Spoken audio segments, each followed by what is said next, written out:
Hello students, my self Amit Singh, your maths teacher. तो बच्चों, अपन ने क्या है, ट्रिग्नोमेट्री कंप्लीट कर लिया है एंड आई एम कंफ्यूज कि नेक्स्ट चैप्टर में कौन सा स्टार्ट करूं, क्योंकि अपन तो अभी सीक्वेंस में चल रहे थे। सेट्स पहले किया, फिर रिलेशन एंड फंक्शन किया, फिर ट्रिग्नोमेट्रिक फंक्शन किया। अब अपने पास बच्चों चौथा चैप्टर है, प्रिंसिपल ऑफ मैथमेटिकल इंडक्शन। बहुत ही छोटा सा चैप्टर है, प्रिंसिपल ऑफ मैथमेटिकल इंडक्शन। ठीक है बच्चों, तो मैं सोच रहा था कि प्रिंसिपल ऑफ मैथमेटिकल इंडक्शन जब आप लोग क्लास में हो तो हम करें, क्योंकि इसमें बहुत ज़्यादा कंसेप्ट नहीं है। ठीक है ना, बस n=1 के लिए दिखाना होता है कि भाई आ रहा है, k के लिए एज्यूम कर लेते हैं, k+1 के लिए प्रूव कर देते हैं। चलिए कर लेते हैं, कोई नहीं, इसको ही कर लेते हैं। ठीक, क्योंकि कॉम्प्लेक्स नंबर क्वाड्रेटिक इक्वेशन अच्छा टॉपिक है। जो मेंस में क्वेश्चन आते हैं तो मैं चाह रहा था कि आपसे मिस ना हो। ठीक है, तो अगर भगवान ने चाहा और लॉकडाउन जल्दी खुल गया तो अपन क्या है कि ये स्टार्ट कर देंगे। अच्छा,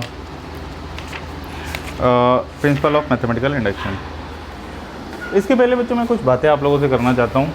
देखिए क्या है बच्चों कि पहली बात तो बच्चों आप लोग अपनी प्रायोरिटी सेट करो। ठीक है ना, कि आइदर यू पीपल आर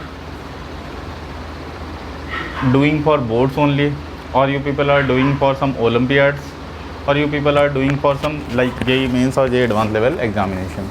ठीक है, तो बच्चों यहाँ पे क्या होगा कि अपन जो है कि उसी स्टैंडर्ड से अपनी पढ़ाई स्टार्ट करते हैं। ठीक है ना, मतलब अगर आप केवल एनसीईआरटी पे बेस्ड हो तो बच्चों आप बोर्ड्स में तो अच्छा कर ले जाओगे, बट मैथमेटिक्स में आप बच्चों एक सिंगल क्वेश्चन भी शायद जेई मेंस में अटेम्प्ट ना कर पाओ। इवन जेई मेंस जो कि बहुत हल्का पेपर आता है, बहुत हल्का मतलब बहुत इजी पेपर आता है।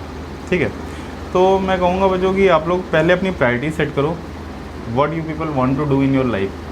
ठीक है, मतलब तुम्हारा टारगेट है क्या basically. Either you people are just doing your +1 +2 for boards only, कि मुझे आगे कॉमर्स लेना है या सीए के लिए जाना है, हाँ, या किसी और बच्चे का कोई होगा मूड कि भाई हमें बीएससी करना है, तो बीएससी करना है तो भी आपको मैथ्स अच्छा करना पड़ेगा। ठीक है, जेई मेंस जेई एडवांस की तरफ जाना चाहते हो आप, अगर बीटेक करना चाहते हो तो भी आपको अच्छा करना पड़ेगा। एंड जो समय की डिमांड है, मैं कहूँगा कि बच्चों you people should try at least once for JEE Mains. ठीक है, अगर बच्चों आपका मतलब अच्छा रैंक आ जाता है, ट्राई करने में क्या जा रहा है भाई। ठीक है, हमारे हाथ में चीज़ें। ठीक है, हम मेहनत करेंगे यार, और अगर अच्छा रैंक आ जाता है और हमें अच्छी एनआईटी या आईआईटी अलाउड हो जाता है, ठीक है, मेंस के बाद मेंस क्वालिफाई करोगे तो एडवांस भी देने को मिलेगा ही। ठीक है, अब देखो बच्चों, मतलब आपके पास कितना अच्छा कंपटीशन मिलेगा वहाँ पे। मतलब मैं अगर बात करूँ, ऑन एन एवरेज 12 से 13 लाख बच्चे जेई मेंस का फॉर्म भरते हैं। ठीक है, 12 से 13 लाख बच्चों में से बच्चों क्या है कि हमारे पास कंपटीशन होता है। जेई मेंस का फॉर्म डालने के लिए भी एक एलिजिबिलिटी क्राइटेरिया होता है कि you should score at least 75% in your boards. ठीक है ना, तभी आप जेई मेंस दे सकते हो बच्चों। ठीक है, तो इतना होना ज़रूरी है, अदरवाइज़ तो फिर आप जेई मेंस भी नहीं दे पाओगे। ठीक है, मतलब एनआईटी और आईआईटी के लिए एडमिशन के लिए ये क्राइटेरिया है कि you should secure at least 75% in your boards. तो देखिए, बोर्ड तो हमें अच्छा करना ही करना है। ठीक है, तो वहाँ पे देखिए आप बच्चों, अगर मैं इस तरह से आपको चीज़ को समझाऊँ कि सपोज़ +2 में अभी देखिए यूपी बोर्ड का रिजल्ट आया था, लगभग 25 से 26 लाख बच्चे अपीयर हुए थे। ठीक है, इसी तरह बच्चों हमारे पास सीबीएसई बोर्ड में हर साल लगभग 30 से 40 लाख बच्चा अपीयर होता है। ठीक है, तो अगर यूपी बोर्ड और सीबीएसई बोर्ड को भी बच्चों आप ऐड करोगे तो ये 65 के आसपास हो गया। मैं +2 की बात कर रहा हूँ, केवल +2 में 65 लाख हो गए केवल सीबीएसई और यूपी बोर्ड में। इसी तरह बिहार बोर्ड है बच्चों। ठीक है, वेस्ट बंगाल बोर्ड है, और दुनिया के जितने भी इंडिया के जितने भी स्टेट हैं सबके पास अपने स्टेट बोर्ड है। ठीक है, फर्स्ट चीज़ हो गई, हरियाणा के पास हरियाणा बोर्ड है, राजस्थान के पास आरबीएससी है, Rajasthan board for secondary education. ठीक है, हरियाणा के पास एचबीएससी। ठीक है, अच्छा, इसके बाद एक और मेन बोर्ड है आईसीएससी। ठीक है, तो बेसिकली देखिए आप, तो मतलब आप अगर मैं अमूमन बोलूँ तो अराउंड 2 करोड़ से 2.5 करोड़ लोग होते हैं जो हर साल +2 पास करते होंगे या एग्ज़ाम देते होंगे। एटलीस्ट 2 करोड़ के आसपास होंगे ऐसे लोग जो एग्ज़ाम देते होंगे। अब सोचो बच्चों, हमारे साथ में पैरेलली 2 करोड़ लोग सेम काम कर रहे हैं जो हम कर रहे हैं। ठीक है ना, they all are focusing on the board exam only. ठीक है, लेकिन अगर आप देखो बच्चों, जेई मेंस में हर साल केवल 10 लाख बच्चे ही अपीयर हो रहे हैं, 10 से 12 लाख बच्चे। ठीक है, मतलब आप ये बोल सकते हैं they are the bright students. ठीक है, और आप बोल सकते हो कि सर 15 लाख नीट में अपीयर होते हैं, बिल्कुल सही है। तो मतलब 15 नीट के प्लस 10 यहाँ के, ठीक है, 15 10 25 लाख ही तो आया। 2 करोड़ में से आउटपुट कितना आया हमारा 12.5%।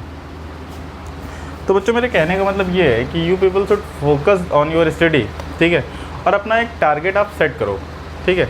अब आप बच्चे नहीं रह गए हो, अब आप +1 में आ गए हो, ठीक है, और आप देख रहे हो कोरोना की वजह से कितना डिस्टर्ब है। शायद हो सकता है कि आने वाले सेशन में, इस सेशन में सॉरी, आने वाले 1-2 मंथ अभी और स्कूल नहीं लग पाएंगे, ठीक है। डे बाई डे जो है कोरोना इंक्रीज़ होता जा रहा है, कोविड-19 के केसेस इंडिया में। आज न्यूज़ में आया है शायद कोई वैक्सीन डेवलप की गई है ICMR ने, Indian Council of Medical Research ने। तो अगर उसका ट्रायल सक्सेस होता है हर स्टेज पे, if trial is being success, then हमें उम्मीद है कि 15 अगस्त तक वैक्सीन हमें मिल पाएगी, ठीक है। और मार्केट में वो कब तक आएगी, डोंट नो, ठीक है। तो सपोज़ हम भगवान से ऐसा मनाते हैं कि जल्दी से जल्दी बच्चों मार्केट में वैक्सीन आ जाए, ताकि वापस से हमारी पुरानी लाइफ स्टार्ट हो जाए, ठीक है। दूसरी चीज़ बच्चों कि ये जो टाइम है, मोस्ट ऑफ़ द टाइम्स क्या है कि हम घर पे ही स्पेंड कर रहे हैं। और मैं देख रहा हूँ कि जिस हिसाब से यूट्यूब पे व्यूज़ आ रहे हैं आप लोगों के, उस हिसाब से ये तो क्लियर है कि आप लोग सीरियसली पढ़ाई नहीं कर रहे हो, ठीक है। तो I am requesting to all of you, ठीक है, those who are students of class +1 and are in the maths group, ठीक है, they should focus in his studies, ठीक है ना। ऐसा नहीं है कि बच्चों देखिए जो चीज़ें यहाँ पे आपको वीडियो लेक्चर में कराई जा रही हैं ये वापस से क्लास में कराई जाएंगी। ये पॉसिबल अगर होता, अगर मैं बोलता कि अगर ये कोविड का केस हमें मई में या जून में ख़त्म हो जाता, ठीक है। अब मैं बोल रहा हूँ जैसे कि अगस्त एंड तक भी हो सकता है कि हमारे स्कूल ना लग पाए, हो सकता है कि अगस्त एंड तक हमारे स्कूल ना लग पाएँ। तो बच्चों अगस्त एंड अगर निकल गया तो हमारे पास टोटल टाइम कितना बचेगा, सितंबर, अक्टूबर, नवंबर, दिसंबर, ठीक है। स्कूल को अपनी भी प्रायोरिटीज़ होती हैं स्कूल की, दिवाली होली की छुट्टी करनी है, जैन फेब मार्च, ठीक है। तो टोटल 6 मंथ हमें मिलेंगे। इसमें आपके एक बार हाफ ईयरली एग्ज़ाम होंगे, एक बार ईयरली एग्ज़ाम होंगे, ठीक है। होली दिवाली की छुट्टियां भी हैं, सारे फेस्टिवल भी उसी में हैं, सारी चीज़ें हैं बच्चों। उसके अलावा बच्चों आप देखोगे तो आपके पास बचता है टोटली, अगर मैं बोलूँ तो वर्किंग डेज जो हमें मिलेंगे वो मुश्किल से बच्चों 80 to 100 मिलेंगे वर्किंग डे, मैक्सिमम जो मिलेंगे 80 to 100 वर्किंग डे मिल पाएंगे। क्योंकि विंटर वेकेशन हो जाएगी आपके पास, जब ज़्यादा ठंडी पड़ेगी तो भाई DM साहब का आदेश आ जाएगा। तो बेसिकली हमारे पास 80 to 100 डे हैं और पूरी की पूरी हमें सिलेबस ख़त्म कराना है। तो सिलेबस में मेनली बच्चों अगर मैं बात करूँ तो आपके पास जो सब्जेक्ट्स होते हैं वो PCM की बात कर रहा हूँ मैं, हिंदी और इंग्लिश भी कॉम्प्लीमेंट्री हैं, अच्छे सब्जेक्ट हैं। कई लोग हिंदी की जगह मैथ्स कंप्यूटिंग लेते हैं, ठीक है, वो भी एक अच्छा सब्जेक्ट है बिल्कुल। तो मैं मेन 3 सब्जेक्ट की बात कर रहा हूँ। इसका कंटेंट इतना ज़्यादा होता है बच्चों, विश्वास मानिए कि 1 साल में भी ख़त्म नहीं किया जा सकता है, ठीक है। और अगर आप केवल NCERT पे बेस्ड हैं तो बच्चों NCERT से केवल बोर्ड में ही अच्छा हासिल किया जा सकता है। अब बच्चों आप ये सोचो कि आपके साथ पैरेलली 2 करोड़ लोग भी हैं जो बोर्ड का एग्ज़ाम दे रहे हैं, ठीक है। अगर हमने बोर्ड में कुछ अच्छा कर भी लिया, सपोज़ हमने 85, 90, 95% स्कोर कर लिया, सपोज़ हमने 95% स्कोर कर लिया, देन व्हाट नेक्स्ट, ठीक है ना। अब देन अगर आप बच्चों वापस से सोच रहे हो नहीं सर हम पहले बोर्ड अच्छा करेंगे, फिर हम क्या करेंगे भाई 1 साल बाद JEE का एग्ज़ाम देंगे, ड्रॉप लेंगे 1 साल। मतलब आप सोचो JEE also restrict the exam कि कोई भी बच्चा जो है बच्चों वो केवल 2 अटैम्प्ट दे सकता है, ठीक है। कोई बच्चा केवल 2 अटैम्प्ट दे सकता है। एक तो बच्चों वो +1 के साथ +2 के साथ एक ड्रॉप होने पे, मतलब +2 के बाद, ठीक है, टोटल 2 अटैम्प्ट दे सकता है। JEE मेंस ने कहा है कि भाई आप 3 अटैम्प्ट दे सकते हो, ठीक है। आप कोई भी 3 अटैम्प्ट ले लो, कौन से 3 अटैम्प्ट देना चाहते हो, ठीक है। तो आपके पास हो गए JEE मेंस के 3 अटैम्प्ट, +2 के 2 अटैम्प्ट। JEE मेंस ईयर में 2 बार होता है, ठीक है, एक दिसंबर अटैम्प्ट और एक अप्रैल अटैम्प्ट। तो आप ये सोचो बच्चों कि हमारे पास इतना कम टाइम है, ठीक है, और हम सोचो जो सिलेबस 2 साल में कर रहे हैं। मैं बोल रहा हूँ मैं 8 साल से पढ़ा रहा हूँ, मैंने रेजोनेंस और LN जैसी कोचिंग में पढ़ाया है थाउजेंड्स ऑफ स्टूडेंट्स को जिन्होंने JEE मेंस और एडवांस के लिए प्रिपरेशन किया या क्रैक किया है, ठीक है। बट अल्टीमेट मैं जानता हूँ बच्चों कि ये जो सिलेबस अपन पढ़ रहे हैं that is I am talking about NCERT only, ठीक है, जो हम पढ़ रहे हैं और जो एग्ज़ाम में बच्चों सिलेबस आ रहा है, ठीक है ना, ज़मीन आसमान का डिफरेंस है। मतलब if you are scoring 95% in your board exam, ठीक है, in mathematics, then I will say you can't score even a single question in your JEE Advance paper. आपके बोर्ड में 95% मार्क्स हैं मैथ्स में, मैं मान सकता हूँ होंगे, लेकिन मैं अभी भी गारंटी से कह सकता हूँ कि आप जेईई एडवांस के पेपर में हो सकता है कि एक भी क्वेश्चन ना कर पाने की पोजीशन में हो। ठीक है, उन्होंने ऐसा स्टैंडर्ड सेट किया हुआ है कि आईआईटी में जो बच्चा आएगा वो एज्यूम करके चल रहा है वो एक अच्छे कैलिबर का बच्चा होगा। ठीक है, इसलिए उन्होंने एक स्टैंडर्ड सेट किया, क्योंकि उन्हें 2 करोड़ बच्चों में फ़िल्टर करना है। ठीक है ना, तो भाई उनकी भी एक डिग्निटी है, उन्हें अपनी डिग्निटी मेंटेन करनी होती है। ठीक है ना, आप सोचो बच्चों, मतलब एक एवरेज कॉलेज से मैं बोल दूँ, अगर AKTU के कॉलेज से अगर कोई बच्चा बीटेक करता है, ठीक है, तो नौकरी के लाले पड़ते हैं। ठीक है, वहीं बच्चों जो बच्चे IIT से बीटेक करते हैं, अगर एवरेज पैकेज में की बात करूँ तो बच्चों एवरेज पैकेज जो होता है वो 10 से 12 लाख रुपए का होता है। मतलब मंथली वो 80,000 टू 1 लाख रुपीज़ अर्न करना स्टार्ट कर देते हैं after just completing their BTech, if they are average और बिलो एवरेज स्टूडेंट। ठीक है, और जो IIT में है ये मान के चलो बच्चों 100% उसका प्लेसमेंट होना ही होना है। ठीक है, there is no issue at all, कोई भी इसमें दिक्कत नहीं आएगी उनको। IIT के पास बहुत सारे स्कोप भी होते हैं, आप बीटेक के बाद एमटेक कर सकते हो, एज आ रिसर्च साइंटिस्ट आप जा सकते हो इसरो में, या IITs में भी एज आप रिसर्च साइंटिस्ट जा सकते हो, लेकिन आपको पहले PhD करना पड़ेगा। तो कहने का मतलब ये है बच्चों कि आप सोचो, ठीक है, कि आपका कंपटीशन एक अच्छे लेवल के साथ है। ठीक है, तो आप लोग बच्चों अभी से कुछ बुक्स परचेज़ कर लो, और आज आप जिस टाइम में चल रहे हो तो आपको कोई भी बुक परचेज़ करने की ज़रूरत नहीं है। ठीक है, you can download PDF of any book from Google directly, free में किसी ना किसी ने आपने डाला ही डाला हुआ है। ठीक है ना, तो आपको बिल्कुल भी ज़रूरत नहीं है कि भाई कि हमें क्या बोलते हैं मार्केट में जाके हम परचेज़ कर रहे हैं। ठीक है, अगर आप कर सकते हो तो कर लो, नहीं कर सकते हो तो हार्ड फास्ट नहीं है, आपके पास मोबाइल होगा या लैपटॉप होगा, आप उसमें डायरेक्टली डाउनलोड करो। ठीक है, स्टार्ट करो पढ़ाई, जो चैप्टर हो चुका है उसमें देखो कि हम कितना कर पा रहे हैं, और जो कंसेप्ट आपके नहीं मैंने बताए हैं बोर्ड्स के लिए, क्योंकि NCERT अपन पढ़ा रहे हैं यहाँ पे, तो आप बच्चों पूछो मुझसे डायरेक्टली व्हाट्सएप पे पूछो। ठीक है, कॉल करके पूछो कि सर नहीं ये क्वेश्चन मैंने ये बुक लगाई, इस क्वेश्चन में मुझे प्रॉब्लम आ रहा है, मुझे समझ में नहीं आ रहा क्वेश्चन स्टार्ट कैसे हो रहा है। इवन जब आप देखोगे बच्चों अच्छी बुक्स, तो आप ये देखोगे जो चैप्टर्स इवन हम पढ़ चुके हैं। ठीक है, ट्रिग्नोमेट्री की NCERT में बच्चों इतना दिया हुआ है, और एक्चुअली में ये है ट्रिग्नोमेट्री। ठीक है ना, जो अपन जेईई मेंस के लिए पढ़ाते हैं, और NCERT में इतना दिया हुआ है, तो आप सोचो बच्चों डिफरेंस कितना ज़्यादा है।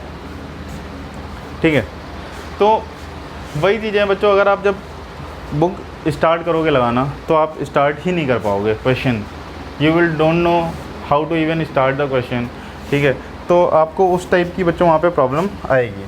ठीक है, तो चूँकि देखो आपके पास 4 चैप्टर हो गए, सेट्स हो गया है, रिलेशन हो गया। सेट रिलेशन मैंने पूरा पढ़ाया हुआ है आपको, जो भी मेंस लेवल तक होता है।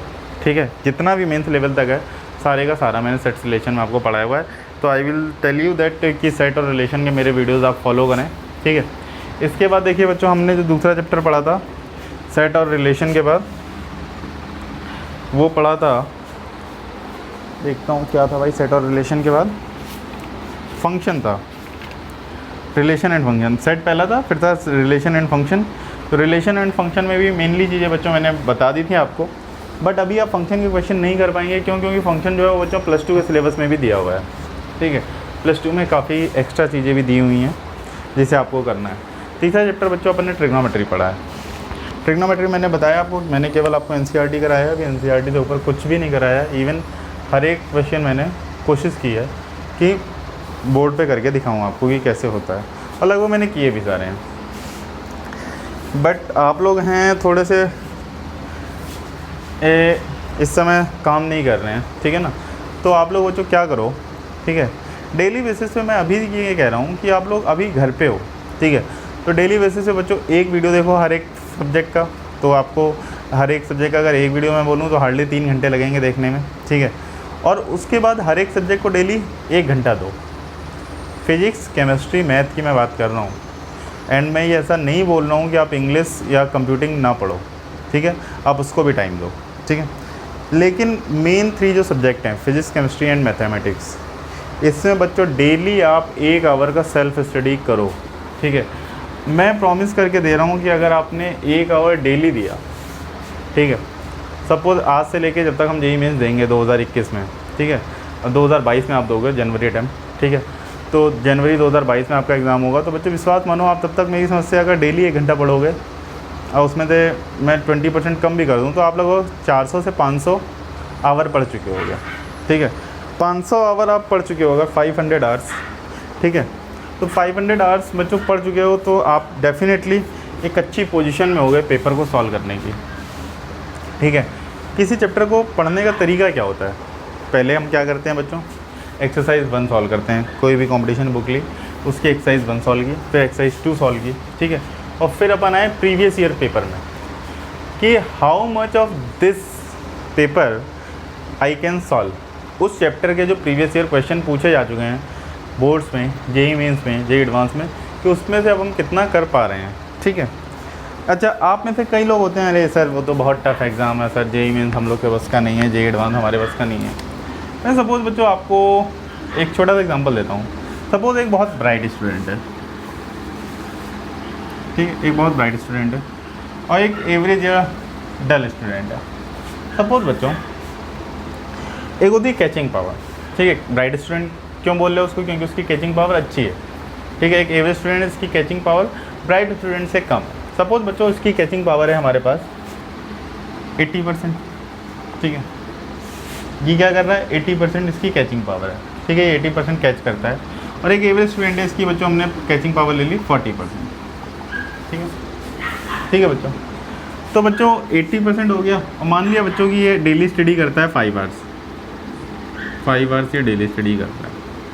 ठीक है, डेली टाइम 5 आवर्स दे रहा है, एवरेज स्टूडेंट है बच्चों। ठीक है, अब देखो बच्चों ये 80% है, ठीक है, और ये 5 आवर्स है, तो एक मल्टीप्लाइंग फैक्टर अपन ने ले ली, बना लिया इसका।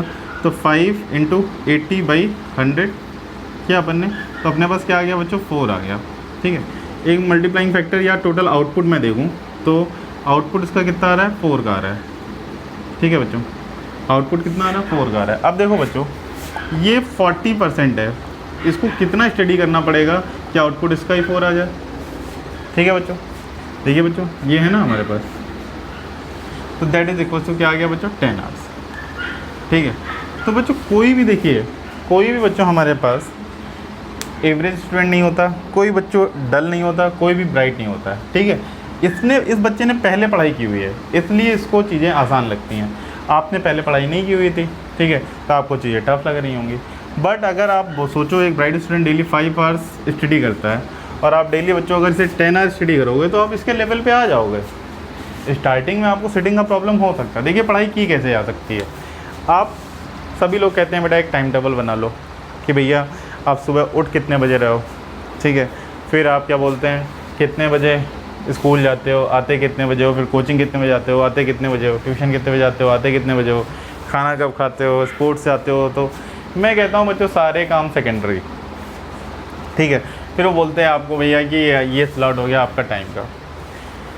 मैं कहता हूँ बच्चों आपको कोई भी टाइम टेबल फॉलो करने की ज़रूरत नहीं है। ठीक है, आप पहले वो सारे काम बना लो कि भैया हमें कौन कौन से काम करने ज़रूरी नहीं है, उनकी एक लिस्ट बना लो। ठीक है, सॉरी अपार्ट फ्रॉम स्टडी कौन कौन से हमारे काम हैं। ठीक है, जितने भी काम हैं, स्कूल जाना, स्कूल आना, कोचिंग जाना, कोचिंग आना, ठीक है, सारी बच्चों लिस्ट बना लो। इसके अलावा बच्चों जितना टाइम बचा उसमें से आप एक फिक्स आवर बचा, सपोज़ कोई एक बच्चा है एवरेज 6 आवर्स के लिए स्कूल जाता है। ठीक है, टोटल 3 आवर्स के लिए सपोज़ वो ट्यूशन या कोचिंग में एंगेज रहता है, 1 आवर के लिए सपोज़ वो स्पोर्ट्स या जिम में जाता होगा। ठीक है, 1 आवर्स के लिए लगभग वो टीवी या कुछ देखता होगा, 6 to 7 आवर्स की उसकी स्लीपिंग होती होगी। ठीक है बच्चों, अब आपने मैंने ये ले लिया टोटल 7, 6, 13, 13, 3, 16, 1, 17, 1, 18। उसके बाद अभी भी बच्चों देखिए मैंने सब काउंट कर लिया। ये हो गया स्लीपिंग के लिए, ठीक है, ये हो गया बच्चों स्कूल टाइम, ठीक है, ये हो गया बच्चों कोचिंग या ट्यूशन टाइम, ठीक है, ये हो गया बच्चों हमारे पास जिम और स्पोर्ट टाइम, जो भी आप स्पोर्ट खेलते हैं, ये हो गया टेलीविज़न या मोबाइल टाइम। ठीक है, जो भी आपको पसंद है, टेलीविज़न और सोशल मीडिया। ठीक है, आपके पास बच्चों देखिए तब भी आपके पास कितने आ रहा है, 18 आवर्स आप सो चुके हो इतने में। ठीक है, 7 घंटे मैंने स्लीपिंग के लिए दिए हैं। मैं अपने टाइम पे 5 आवर्स स्लीप करता था। ठीक है, तो अब देखिए बच्चों, आपको 7 आवर्स दिए हुए, तो ये 18 आवर्स हो गए बच्चे। अब 18 आवर बच्चों आपके पास स्लीपिंग के हैं। अब आपके पास रिमेनिंग टाइम कितना है बच्चों? 6 आवर ऑन डेली बेसिस है। मैं कह रहा हूँ बच्चों 6 आवर ऑन डेली बेसिस है। मैंने आपको क्या बोला? केवल 1 आवर ऑन ईच सब्जेक्ट दो एटलीस्ट। तो मैं मान लिया कि भाई कोई अच्छा बच्चा है तो जो मेहनत करना चाहता है वो 1.5 आवर देगा तीनों सब्जेक्ट को, फिजिक्स, केमिस्ट्री और मैथ को। आपके पास कितना बचा बच्चों? 4.5 घंटा। अब देखो बच्चों, पढ़ाई का तरीका क्या होता है? बच्चे बोलेंगे सर 4.5 घंटे तो हम पढ़ ही नहीं सकते हैं। देखो ये तरीका नहीं होता कि 4.5 घंटा हम नहीं पढ़ सकते हैं। एक बार अपनी सिटिंग कैपेसिटी डेवलप करो, ठीक है ना, कि भैया हम बुक लेके कितनी देर बैठ सकते हैं, ठीक है ना। अब देखो सिटिंग कैपेसिटी डेवलप कैसे होगी? ये नहीं कि आप बुक लेके बैठे, टॉयलेट आ गई आधे घंटे में, पानी पीना है, टीवी देखना है, मोबाइल देखना है, या कुछ भी बार बार डिस्टर्ब करके पानी पीने जा रहे, खाना, भूख लगी, सारे कम नहीं, ऐसी स्टडी नहीं होगी। अगर आपको अपनी सिटिंग कैपेसिटी डेवलप करनी है, अगर आपको अपनी सिटिंग कैपेसिटी डेवलप करनी है तो आप बच्चों एटलीस्ट, ठीक है, एटलीस्ट अभी स्टार्टिंग में तो मैं तो कहूँगा बच्चों 1.5 घंटे के 3 स्लॉट बना लो कि 1.5 घंटे हमने पढ़ाई की, फिर अपन ने 15 मिनट्स का ब्रेक लिया, फिर 1.5 घंटे पढ़ाई की, फिर 15 मिनट्स का ब्रेक लिया, फिर 1.5 घंटे पढ़ाई कर ली, ठीक है। नहीं कर पा रहे हो 1.5 घंटे, कोई बात नहीं, स्टार्टिंग में आप इसे 1 आवर रखो, ठीक है, 1 आवर प्लस 30 मिनट ब्रेक, फिर 1 आवर, फिर 30 मिनट ब्रेक, ठीक है, फिर 1 आवर, ठीक है। तो आप टोटल 4 घंटे में 3 घंटे पढ़ाई कर चुके हो, ठीक है बच्चों। तो इस तरह से बच्चों जब आप पढ़ाई करोगे, ठीक है, तो आपके अंदर आउटपुट आना शुरू हो जाएगा, ठीक है। लेकिन आपको 1 आवर से कम का तो अपना सिटिंग टाइम रखना ही नहीं है। सिटिंग टाइम मतलब मैं क्या कह रहा हूँ कि आप एक बार कुर्सी पे या बेड पे या जहाँ भी पढ़ते हो वहाँ पे पढ़ने बैठ गए तो आपको 1 घंटे के पहले अपनी जगह से हिलना भी नहीं है। आपके दिमाग में कोई भी दूसरी बात नहीं आनी चाहिए अपार्ट फ्रॉम स्टडी, ठीक है। वो 1 आवर आपका इफेक्टिव निकल के आएगा। बात समझ में आ रही है? तो मेरा बहुत दिन से आप लोगों से बात करने का मन था। कुछ बच्चे स्कूल आ रहे थे तो उनसे मैंने बात की भी, मोटिवेट भी किया है, ठीक है। जो बच्चे नहीं आ पा रहे हैं उन तक मैं नहीं पहुंच पा रहा हूं, शायद सोशल मीडिया के थ्रू पहुंच रहा हूं। तो मैं यही सोच रहा हूं कि भाई आप लोगों को किस तरह के टिप्स दिए जाएं ताकि आपकी बस परफॉर्मेंस एनी हाउ इम्प्रूव हो, और कुछ भी नहीं चाहिए। आपकी परफॉर्मेंस हमें इम्प्रूव करानी है, ठीक है बच्चों। तो प्लीज़ आप लोग थोड़ा सा आप लोग स्टडी टाइम अपना इंक्रीज़ कीजिए। डेफिनेटली बच्चों आपका जो है आउटपुट निकल के आएगा सामने, ठीक है।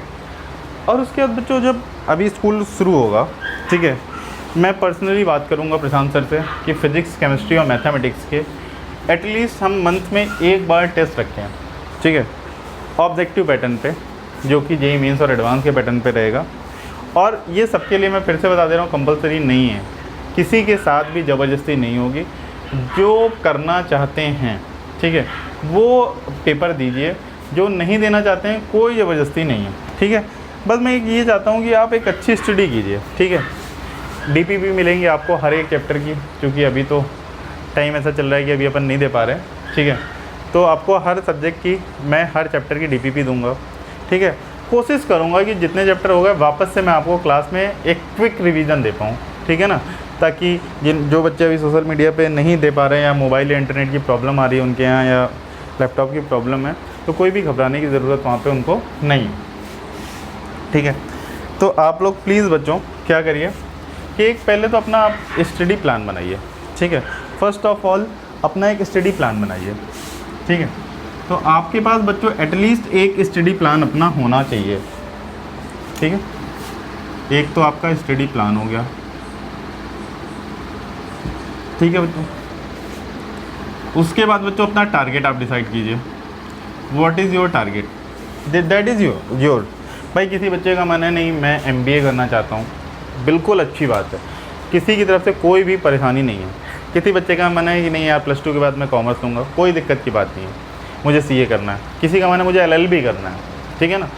आप बस टारगेट डिसाइड करो। किसी का नहीं है मेरे को यार गवर्नमेंट सेक्टर में जाना है, ठीक है ना, SSC, बैंक, PO का एग्ज़ाम देना है, तो अभी से बच्चों आप वहाँ पे क्या करोगे, उसकी नींव डालो, ठीक है ना, बेस उसका स्ट्रॉन्ग करना शुरू करो, ठीक है ना, तभी बच्चों आपका, ठीक है, टारगेट होगा, ठीक है।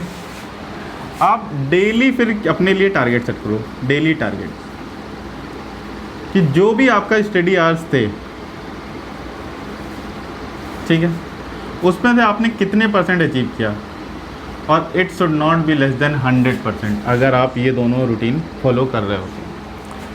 इस समय बच्चों आपके पास स्कूल नहीं है, आप मैक्सिमम टाइम अपनी स्टडी को दे सकते हो, ठीक है। ऑब्वियस सी बात है, मैक्सिमम लोग पबजी मोबाइल गेम खेल रहे हैं, फेसबुक सोशल मीडिया देख रहे हैं, ठीक है। और चीन ने तो वैसे 59 ऐप्स बंद कर दिए, तो टिकटॉक वालों की तो वॉट लग गई। अच्छी बात है यार, मैं तो चाहता हूँ कि पबजी पे भी बैन लगे, ताकि हमारा यूथ जो है वो लाइन पे आ जाए। बहुत टाइम वेस्ट करते हैं हर किसी में। मेरे घर में भी मेरे जो यंगर सिस्टर एंड ब्रदर्स हैं, वो भी इसी तरह से, जो कज़न्स हैं, इसी तरह टाइम वेस्ट करते हैं। तो उनके लिए भी तो एक डेली टारगेट बच्चों सेट करो, ठीक है। फिर बच्चों आप क्या करो, ठीक है, previous year paper at the end of chapter, at the end of chapter, ठीक है। आई थिंक थोड़ी सी डलनेस आ रही है।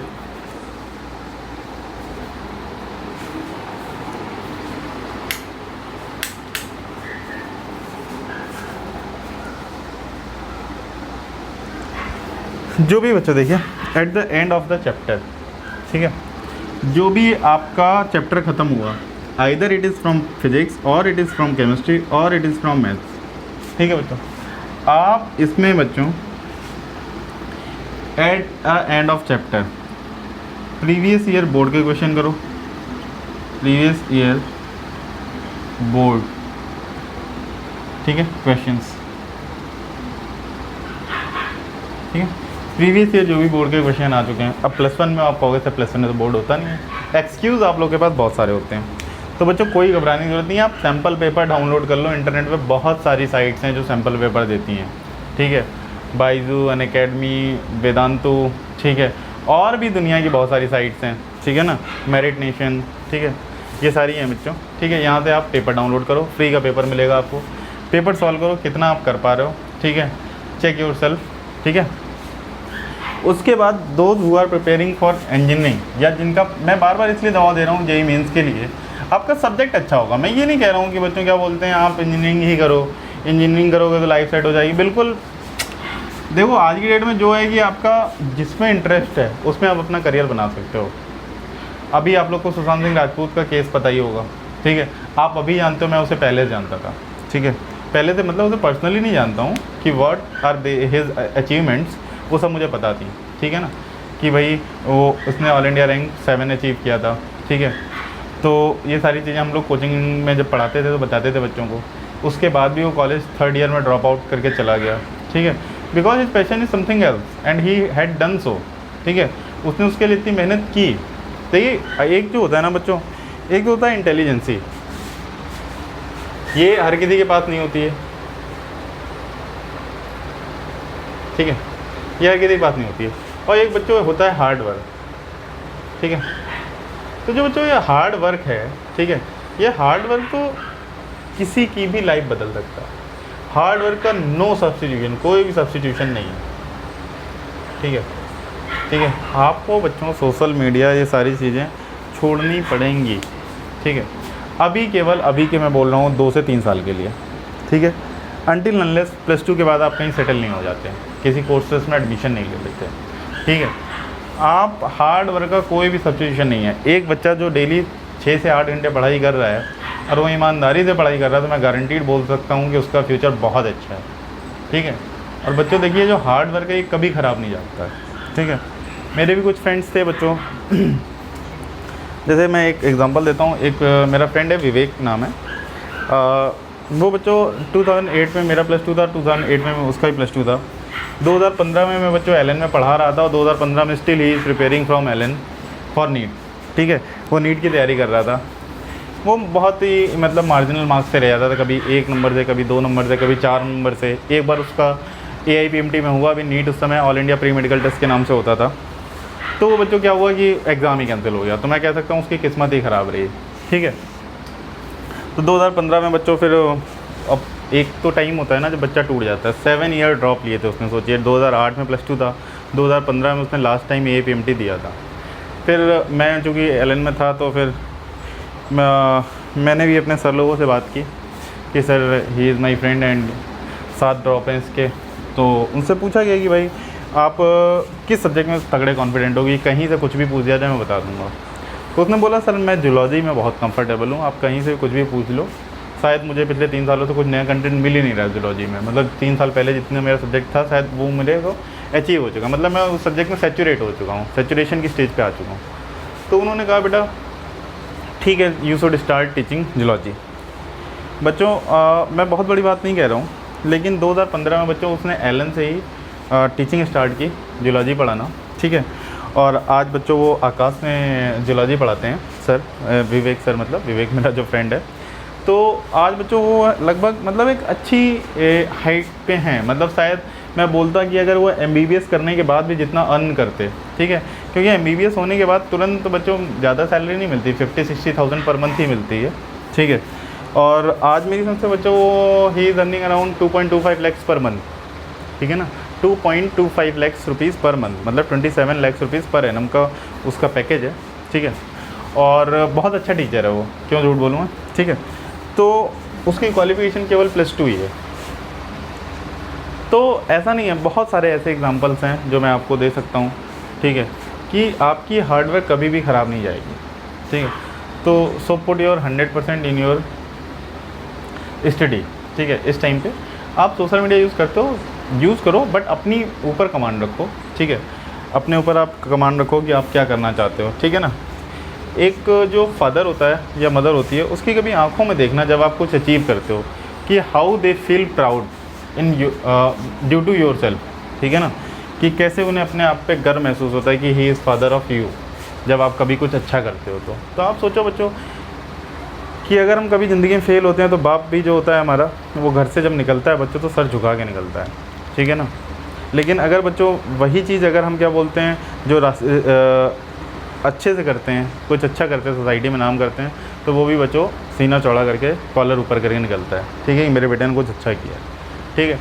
तो थोड़ा सा बच्चों थोड़ा पेरेंट पॉइंट ऑफ व्यू से सोचो कि इतने आजकल एजुकेशन भी महंगी होती जा रही है, डे बाई डे सारी चीज़ें महंगी होती जा रही हैं, बट वो किसी भी तरह हार्डवर्क करके आपको जो भी है आपके उसके मैक्सिमम जो सेविंग्स हैं वो आपकी स्टडी पे लगा रहा है, तो उसको भी आप एटलीस्ट गिल्ड करने का मौका इन फ्यूचर ना दो, ठीक है। तो इतना ही था बच्चों मेरे लिए आज के लिए। आज मैं नेक्स्ट टॉपिक आपका स्टार्ट नहीं कर रहा हूँ, मैं नेक्स्ट टॉपिक आपका कल स्टार्ट करूँगा। तो प्लीज़ बच्चों आप लोग जो भी ट्रिग्नोमेट्री हो चुकी है, ट्रिग्नोमेट्री प्लीज़ आप लोग किसी अच्छी बुक से लगाएं, NCERT पहले करें, RD शर्मा RS अग्रवाल आपके पास है ज़रूर लगाएं, ठीक है। नहीं है डाउनलोड कर लें, नहीं मिल रहा है लिंक मुझसे पूछें आप, व्हाट्सएप नंबर है मेरा 9458234569। आपके पास फिर भी अगर कोई प्रॉब्लम है जो आप किसी से डिस्कस नहीं कर पा रहे हैं, आप डायरेक्टली मेरे को कॉल कर सकते हैं, डेफिनेटली हम किसी ना किसी रिज़ल्ट पे निकलेंगे, ठीक है। अगर आप मुझसे अपनी सिचुएशन शेयर करेंगे डायरेक्टली बच्चों अपन किसी न किसी कंक्लूज़न पे निकलेंगे, ठीक है। तो प्लीज़ बच्चों आप लोग हार्डवर्क स्टार्ट करिए, क्योंकि आप लोग अभी बहुत कुछ देखना है आपको लाइफ में, ठीक है। दैट्स इट फ्रॉम टुडे, ठीक है। Stay safe, stay home, stay safe, sorry, ठीक, थैंक यू।